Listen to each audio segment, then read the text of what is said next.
या संपूर्ण प्रकरणात केस कोर्टात सुनावणीमध्ये नेमकं काय काय घडलं? सीआयडीचा दावा असा आहे की संतोष देशमुख हत्या आणि खंडणी प्रकरणाचा संबंध आहे वाल्मिक कराडच्या वकिलांचा। यावरती मात्र युक्तिवाद तसं नाही असा आहे। तर सीआयडीचा दावा आहे की वाल्मिक कराडनं आणखी किती गुन्हे करून दहशत पसरवली आहे याचा शोध आम्हाला घ्यायचा आहे आणि त्यासाठीच त्यांनी सीआयडी कोठडीची मागणी केली। सुदर्शन घुले हा वाल्मिक कराडच्या सांगण्यावरूनच काम करायचा असाही दावा सीआयडीने केलाय। तर तो हत्या प्रकरणातला आरोपी आहे आणि अजूनही फरार आहे, त्यामुळे त्याचा शोध सुरू आहे हे देखील सीआयडीने हा दावा करताना म्हटलेला आहे। खंडणी आणि त्यानंतर झालेला खून या प्रकरणाचा परस्पर संबंध आहे हे सीआयडीने सांगण्याचा प्रयत्न केलाय।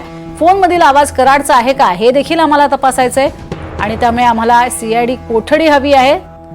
15 दिवसांची कोठडी आम्हाला द्यावी अशी मागणी सीआयडीने केलेली होती आणि कराडला या स्वरूपात कारवाई होण्यासाठी ती सीआयडी कस्टडी मागण्यात आली। यावरती वाल्मिक कराडचे वकील जे आहेत त्यांची बाजू आपण बघतोय। वाल्मिक कराड हा सामाजिक कार्यकर्ता आहे, त्याच्यावरती खंडणीचा खोटा गुन्हा दाखल झालेला आहे असं वाल्मिक कराडच्या वकिलांचं म्हणणं होतं आणि त्यामुळे कोठडी मागणं चुकीचं आहे असा युक्तिवाद यावेळेला वाल्मिक कराडच्या वकिलांनी केला। खंडणीचे पैसे घेतल्याचे पुरावे आहेत का असाही प्रतिसवाल यावेळेला त्यांनी उपस्थित केला। तर हत्या प्रकरणातही राजकीय द्वेषापोटी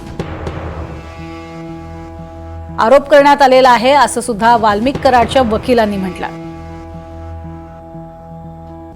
त्या आवाजाचे नमुने देण्यास ते तयार आहेत, त्यासाठी पोलीस कोठडीची गरज नाही असंही वाल्मिक कराडच्या वकिलांनी म्हटलं। कराड शरण आलेला आहे, त्यांना न्यायालयीन कोठडी द्यावी असंही यावेळेला वाल्मिक कराडच्या वकिलांनी आपली बाजू मांडताना म्हटलं, कारण न्यायालयीन कोठडीनंतर जामिनाचा मार्ग मोकळा होतो। अखेर कोर्टानं हे सगळं ऐकून 14 दिवसांची सीआयडी कोठडी दिली।